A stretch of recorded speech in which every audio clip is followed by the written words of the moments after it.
warahmatullahi wabarakatuh. Halo sahabat semuanya, perkenalkan nama saya Sofiatul Khairiyah, mahasiswi Universitas Binagraha dengan NIM 220048. Video kali ini untuk memenuhi tugas ulangan tengah semester mata kuliah Komunikasi Bisnis dengan dosen pengampu Bapak Teguh Septiadi SE MMCTMP. Perlu kalian ketahui bahwa komunikasi merupakan keterampilan yang penting dalam hidup manusia. Unsur yang paling penting dalam berkomunikasi adalah bukan sekedar apa yang kita tulis atau yang kita katakan, tetapi karakter kita dan bagaimana kita menyampaikan pesan kepada penerima pesan. Nah, komunikasi sangat dibutuhkan dalam segala aspek yang dibutuhkan. Salah satunya adalah dalam bidang bisnis. Komunikasi dalam kegiatan bisnis dapat dilakukan dalam berbagai hal dengan berbagai kalangan mulai dari bawahan hingga atasan. Untuk melakukan komunikasi bisnis, maka terus dipahami tentang komunikasi itu sendiri. Oleh karena itu, bab ini akan dimulai dengan membahas tentang komunikasi. Simak baik-baik penjelasan berikut ini. Oke, yang pertama adalah tentang komunikasi. Komunikasi berasal dari bahasa Latin yang disebut dengan communicatio, communico, communicare, yang berarti membuat sama. Dalam bahasa Inggris, komunikasi juga disebut dengan communication, yang berarti suatu pertukaran informasi, konsep ide, perasaan antara dua orang atau lebih. Secara luas, komunikasi diartikan sebagai proses saling menukarkan informasi antara individu maupun kelompok melalui sebuah sistem yang lazim, baik dengan sinyal-sinyal, simbol-simbol, atau dengan tindakan. Nah, simbol-simbol yang paling umum digunakan dalam komunikasi yaitu bahasa verbal, dalam kurung kata-kata, kalimat, angka, atau tanda-tanda lainnya. Unsur-unsur komunikasi atau bagian yang berperan dalam proses komunikasi yang pertama adalah sender atau yang bisa disebut dengan komunikator, yaitu orang yang mengirim pesan kepada orang ataupun pihak lain, sender atau si pengirim pesan. Yang kedua adalah message atau pesan, yaitu isi yang disampaikan oleh pengirim pesan. Kemudian yang ketiga adalah channel, saluran atau media. Ini merupakan sarana yang berfungsi untuk menyampaikan pesan. Nah, dalam komunikasi tatap muka misalnya, saluran dapat merubah berupa udara mengalirkan getaran nada atau suara. Atau juga misalkan channel ini bisa berupa radio telepon atau media sosial. Kemudian yang keempat ada yang namanya receiver, komunikan. Ini adalah orang yang menerima berita atau orang yang menerima pesan tadi. Kemudian yang kelima adalah feedback atau umpan balik. Ini merupakan tanggapan atau reaksi, dapat merupakan alasan dari penerima atau atas isi pesan yang disampaikan. Jadi, kalau sender adalah si pemberi pesan, message adalah pesannya, channel itu media atau salurannya, bisa melalui telepon atau media lainnya. Kemudian receiver adalah komunikan atau penerima pesan tadi, sedangkan feedback adalah balasan atau umpan balik. Materi yang selanjutnya adalah mode dan cakupan komunikasi. Mode komunikasi bisnis mencakup berbagai metode dan strategi. Digunakan oleh pengusaha untuk berkomunikasi dengan berbagai pemangku kepentingan baik internal maupun eksternal. Beberapa model komunikasi yang umum digunakan adalah yang pertama, mode komunikasi linear. Mereka hanya melihat komunikasi satu arah. Mode komunikasi linear yang paling menonjol adalah yang pertama, model komunikasi Aristoteles. Model komunikasi Aristoteles ini terutama berfokus pada pengirim seperti pembicara publik atau profesor dan lain-lain yang menyampaikan pesannya kepada penerima atau audiens. Pengirim juga merupakan satu-satunya anggota aktif dalam mode ini, sedangkan audiens bersifat pasif. Hal ini menjadikan mode komunikasi Aristoteles sebagai cara yang sangat mudah untuk unggul dalam berbicara di depan umum, seminar, dan ceramah. Yang kedua adalah mode komunikasi Laswell. Mode komunikasi Laswell memandang komunikasi sebagai penyampaian pesan dengan akibat sebagai hasilnya. Dampak dalam hal ini adalah perubahan yang teratur dan nyata pada penerima pesan yang disebabkan oleh unsur-unsur komunikasi. Yang kedua adalah model komunikasi interaktif. Mereka menganalisis komunikasi dua arah. Seperti contoh, yang pertama model komunikasi Osgood Scrum. Model Osgood Scrum adalah model komunikasi melingkar di mana pesan berjalan dalam dua arah antara pengkodean dan penguraian kode. Dengan demikian, model ini digunakan untuk menggambarkan komunikasi interpersonal yang sinkron, namun kurang cocok untuk kasus-kasus dengan sedikit atau tanpa umpan balik. Contoh yang kedua adalah model komunikasi Wastley dan McLean. Model komunikasi Wastley dan McLean mengemukakan bahwa proses komunikasi tidak melalui dari sumber atau pengirim, melainkan dari faktor lingkungan. Model ini juga memperhitungkan orientasi objek seperti latar belakang, budaya, dan kepercayaan pengirim dan penerima pesan. Proses komunikasi itu sendiri, menurut model komunikasi ini, dimulai dengan faktor lingkungan yang mempengaruhi pembicara, seperti budaya atau masyarakat tempat pembicara tinggal, apakah pembicara berada di ruang publik atau pribadi, dan sebagainya. Yang ketiga adalah model komunikasi transaksional. Model ini menggambarkan komunikasi dua arah, di mana proses menjadi lebih kompleks seiring dengan berlangsungnya peristiwa komunikasi. Seperti contoh yang pertama adalah model komunikasi transaksional Brandlett. Diagram model komunikasi transaksional Brandlett di bawah ini menggambarkan seperti komponen. Dan yang kedua adalah contoh model komunikasi Hertzsprung. Model komunikasi Hertzsprung memandang komunikasi sebagai proses melingkar yang semakin kompleks seiring dengan perkembangannya komunikasi. Selanjutnya, cakupan komunikasi bisnis. Cakupan komunikasi bisnis sangat luas dan bervariasi tergantung pada tujuan dan pemangku kepentingan.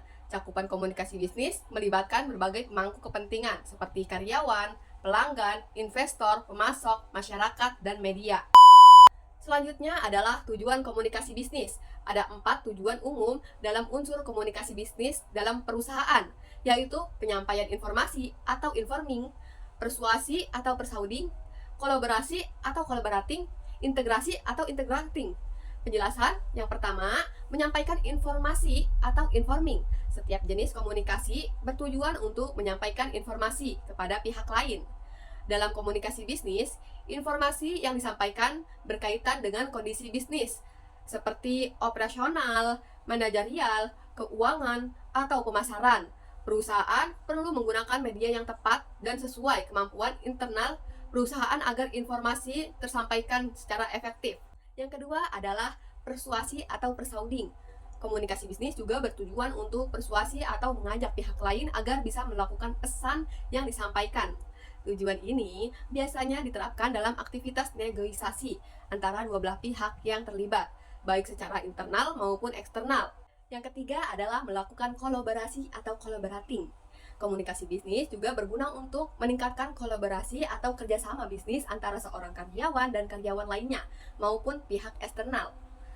Kolaborasi bisnis dapat berjalan lebih maksimal dan mudah melalui berbagai media telekomunikasi yang sering digunakan pada zaman ini. Yang keempat adalah integrasi bersama audiens atau bisa disebut dengan integrating. Dalam melakukan integrasi, bisnis menggunakan sapaan yang lebih akrab di telinga audiens dan menggunakan subjek kita daripada saya dan Anda. Proses integrasi bermanfaat agar audiens lebih tertarik untuk bekerja sama dengan suatu bisnis. Materi selanjutnya adalah komunikasi dalam organisasi.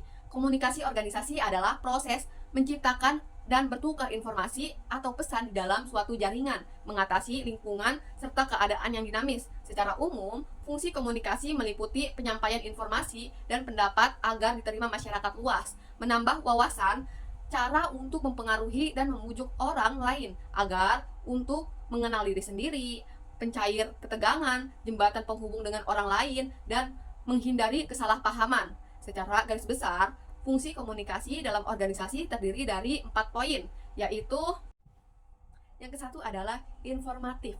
Komunikasi bersifat menerangkan atau memberi informasi dalam kurung informatif. Organisasi sendiri dipandang sebagai sistem pemrosesan informasi untuk memungkinkan setiap anggotanya melaksanakan tugas secara tepat sehingga tujuan dapat tercapai sesuai target. Yang kedua adalah regulatif. Selain informatif, komunikasi juga berkaitan dengan peraturan regulatif. Artinya, komunikasi diharapkan mampu melancarkan aturan dan pedoman yang ditetapkan oleh organisasi untuk kelangsungan organisasi itu sendiri. Terdapat dua hal yang mempengaruhi fungsi regulatif, yakni berhubungan dengan orang di dalam manajemen yang memiliki kewenangan untuk mengendalikan penyebaran informasi atau pemberian perintah, dan berhubungan dengan pesan yang berorientasi kerja, seperti aturan mengenai yang boleh dan yang tidak boleh dilakukan anggota organisasi.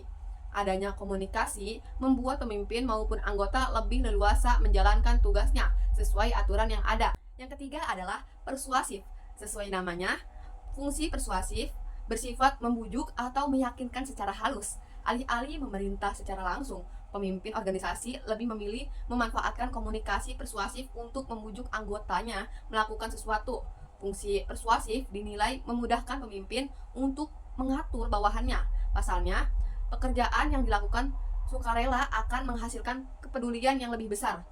Lantaran bersifat memerintah secara halus, pemimpin akan lebih dihargai para anggotanya.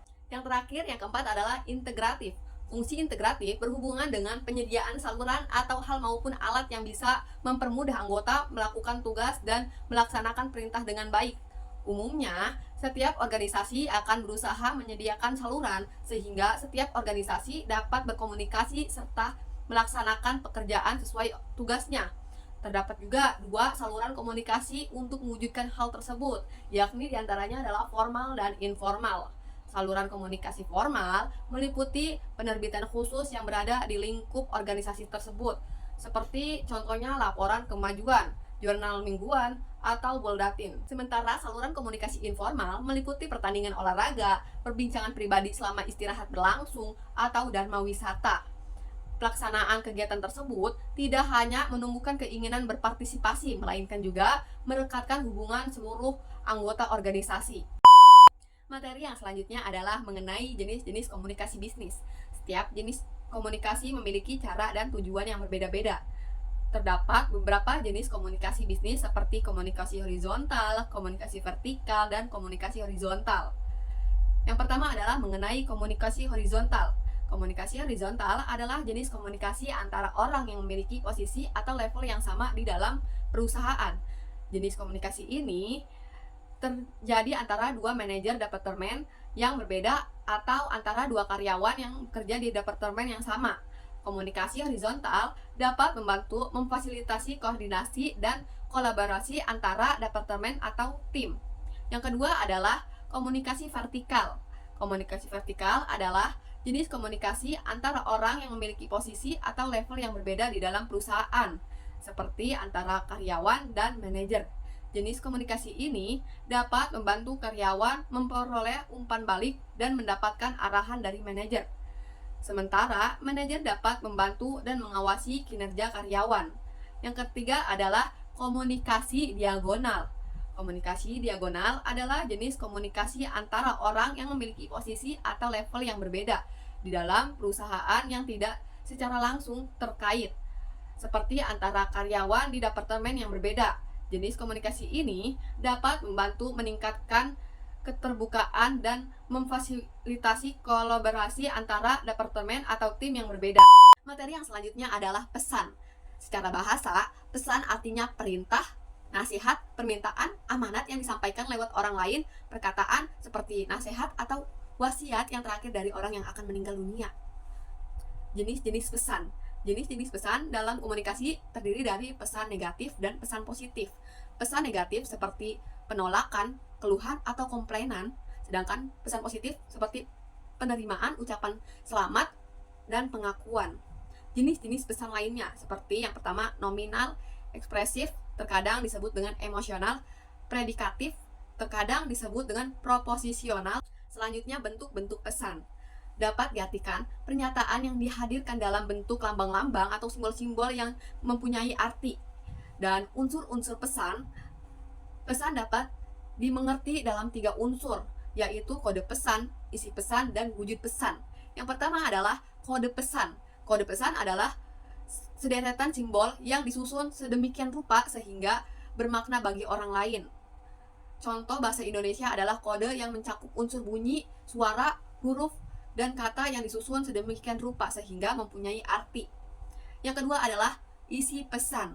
Isi pesan adalah bahan untuk atau materi yang dipilih yang ditentukan oleh komunikator untuk mengomunikasikan maksudnya.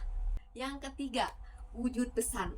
Wujud pesan adalah sesuatu yang membungkus inti pesan itu sendiri. Komunikator memberi wujud nyata agar komunikan tertarik akan isi pesan di dalamnya. Intinya, pesan dalam komunikasi bisa berupa informasi, gagasan, pemikiran, instruksi, keterangan, dan lain-lain sebagainya. Materi yang selanjutnya adalah macam-macam hambatan komunikasi. Yang pertama adalah hambatan komunikasi teknis. Kendala teknis dapat menjadi penyebab munculnya hambatan komunikasi bisnis. Hambatan teknis ini dipengaruhi oleh kondisi lingkungan teknis yang menimbulkan hambatan pada arus komunikasi, sehingga komunikasi yang dibangun menjadi tidak efektif dan efisien. Bahkan bisa terjadi kesalahpahaman dalam komunikasi. Cara mengatasi hambatan komunikasi bisnis yang terkait teknis ini adalah dengan menginventarisasi perangkat yang dimiliki, kemudian dianalisa apakah masih layak pakai atau tidak. Selanjutnya adalah yang kedua, hambatan komunikasi semantik. Hambatan komunikasi selanjutnya disebut dengan hambatan semantik. Hambatan dalam komunikasi semantik adalah hambatan yang terjadi dalam proses penyampaian informasi dari pengirim kepada si penerima. Jadi, cara mengatasi hambatan komunikasi semantik adalah dengan menerapkan standar dalam komunikasi. Alur komunikasi antara divisi pun sebaiknya dibuat jelas atau runtut untuk menghindari adanya kesalahpahaman kebiasaan dalam komunikasi yang efektif dan efisien. Ini juga perlu dibangun untuk kemajuan perusahaan. Yang ketiga adalah hambatan komunikasi manusiawi. Hambatan komunikasi berikutnya adalah hambatan yang bersifat manusiawi. Tidak dapat dipungkiri bahwa setiap orang memiliki latar belakang, usia, pendidikan, dan pengalaman masing-masing. Hal tersebut dapat memberikan pengaruh pada persepsi permasalahan, serta daya tangkap saat mengirim maupun menerima informasi. Cara mengatasi hambatan komunikasi manusiawi ini adalah dengan memberikan iklim psikologis yang kondusif dan di tempat kerja. Gap usia dan sosial dapat diatasi dengan intensitas yang komunikasi yang lebih sering lagi agar satu sama lain dapat saling memahami. Dan yang terakhir adalah yang keempat, hambatan komunikasi terkait kultur perusahaan. Kultur perusahaan juga dapat berpengaruh pada munculnya hambatan berkomunikasi. Kultur perusahaan yang terbentuk secara tidak langsung dapat membuat komunikasi tidak efektif dan efisien. Sekian presentasi yang dapat saya sampaikan. Kurang lebihnya mohon maaf. Saya Sofiatul Khairiyah pamit undur diri. Terima kasih.